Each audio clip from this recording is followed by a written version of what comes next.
Once upon a time, the great village of Ubochi was raided by the people of Nri following the death of their king. After the raid, the people of Ubochi were taken prisoners by their captors, and among the captives was a girl named Nene. Nene was an extremely beautiful girl with eyes that could pierce through the fiercest of hearts. Her charm was irresistible, and this made it difficult for Nene to remain unnoticed for long. When they arrived the kingdom of Nri, their king ordered that the beautiful maidens among the captives be brought to his chamber, as he was a king who loved the sight of beautiful women. The guards did as the king instructed and brought the beautiful maidens before the king. Nene was by far the most beautiful maiden present, and the king could not help but stare. He pointed at Nene as well as two other beautiful maidens and ordered that they be groomed to become his wives. The king was so fierce that no one dared to challenge him. So Nene, on seeing this, subjected herself to the king's authority without any objections. Nene was then taken into a room where she met some other maidens stationed to groom her for the king. Nene could feel fear in the atmosphere as no one dared to communicate freely in the palace. After a few days of grooming, Nene and the other two maidens had to go before the king to be crowned as his new queens. When they appeared before the king, Nene's beauty blew the king away, and his heart began to beat for her. Nene won the heart of the king at that instant, and the king crowned her with a special crown. Days passed, and the king requested that the remaining captives from Ubochi kingdom be used as slaves in the palace, but Nene was not in support of this move. She told the king that rather than use them as slaves in the palace, they would be better off working in the mines and fields, doing the strenuous jobs instead. The king was impressed with Nene, as her decision proved to him where her loyalty lay. When the news of this got to the people of Ubochi, they were all bitter, as they could not believe that Nene would betray them. How can Nene tell the king to give us the most difficult job in the palace? Is this not the height of wickedness? They said amongst themselves as they cursed Nene and regretted ever knowing her. For weeks, the people of Ubochi slaved in the mines and fields. They were subjected to extremely difficult labor, and their sleeping condition was not flattering. The people blamed Nene for their predicament and never stopped laying curses at her. Nene paid no mind to them, as her focus was on securing a spot next to the king. One day, Nene walked in on the king, who was deep in thought. She asked the king what could be troubling him, and the king revealed to her that he had a very big problem that no one had been able to solve. Nene at this point was curious to know what was troubling the king, and the king began to open up to her, saying that all his life he had been unable to sleep past a certain time at night. He woke up at the same time every day, and this bothered him as he was not getting enough sleep. Nene smiled at the king and told him that she could help him sleep.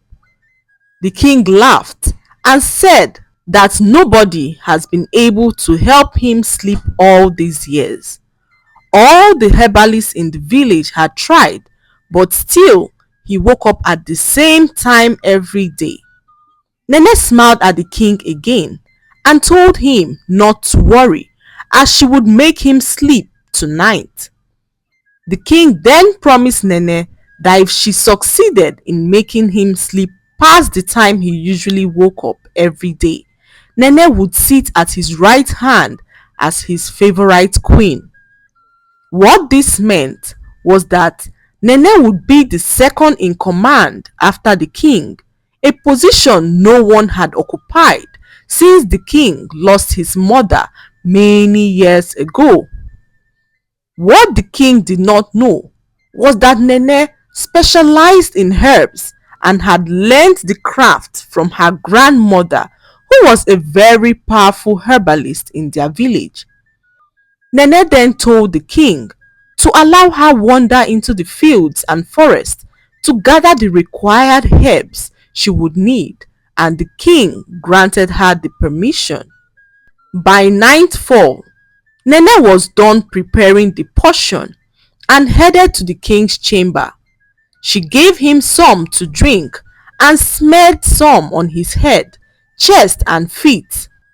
Nene began to hum and told the king to hum as well. She told him to close his eyes, and after a few minutes, everywhere went silent as the king had fallen asleep. Nene watched over the king as he slept and noticed that he slept through the night. By morning, when the king woke up, he was ecstatic as he had not had this much sleep in years. Every night, Nene would repeat the king's sleeping ritual, and this created a deeper sense of trust for the king. Nene proved to the king how valuable she was to him, as the king could not do without her, as he needed her to sleep. The king then ordered that a chair be made for Nene, which would be placed next to his chair. News of this circulated around the village, and the people of Ubochi were highly disappointed. They could not believe how easy it was for Nene to turn her back on her people. What an opportunist, they said, as they shook their heads in regret. Nene ruled beside the king and became the most trusted of all his queens. She had both the ears and heart of the king. One day, Nene requested that the king threw a feast at the palace. She complained that the palace seemed too tense and that the palace maidens and guards needed to be appreciated for all the good work that they did. Nene suggested a palace-wide feast with only the inhabitants of the palace. The king, on hearing this, approved her request and ordered for a feast. When Nene's people at the mines and fields heard of the feast and the fact that they were not invited, they were greatly angered. From a distance, they looked at the palace in envy as the palace guards and maidens enjoyed their grand feast. By midnight, the whole palace went silent, and the people of Ubochi grumbled as they despised Nene for all she had done to them. As they were about to go to bed, they heard a whisper from outside their huts. It was Nene, who had come with good news.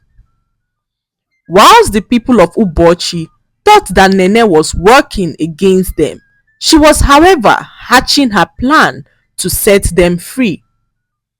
When the king chose Nene to be one of his queens, Nene overheard that the king was struggling to sleep. She then decided to hatch up a plan and knew that she would be unable to carry out her plan if her people were slaves living in the palace. That was why Nene kicked against the idea of them working in the palace and suggested that they worked in the fields and mines instead. Then, Nene secured the trust of the king and suggested a feast to enable her carry out her plans. The king and his guards, as well as maidens, did not know that Nene had spiked their food and drinks with an extremely strong sleeping potion that her grandmother taught her to make. Anyone who took this sleeping potion would be unable to wake up till after several hours. Currently at the palace, the king, his guards and maidens were all asleep, and this was Nene's plan to take over the palace. Nene apologized to her people for putting them through intense hardship and told them that time had come for them to take their captors captive. They stormed the palace and took the king, his guards and maiden, and locked them up in the palace dungeon. After several hours, the king and his guards woke up and noticed that they had been captured. The king could not believe that Nene would turn her back on him. What the king failed to realize was that during the raid on Nene's village, his guards killed Nene's grandmother, a woman who single-handedly took care of Nene after her parents died. At this point, the people of Ubochi occupied the king's palace and the kingdom of Uri as their village was destroyed during the raid. Nene remained the queen of Uri and her rule favored the land, which continued to prosper. The lesson to be learned from this story is that appearances can be deceiving, and loyalty is a very powerful force that can shape one's destiny.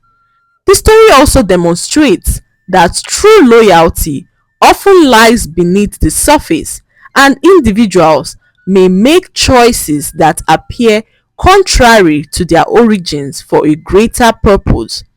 In most cases, the line between right and wrong can sometimes be blurred in the pursuit of a higher goal. I hope you enjoyed the story. Please like, subscribe, and leave a comment.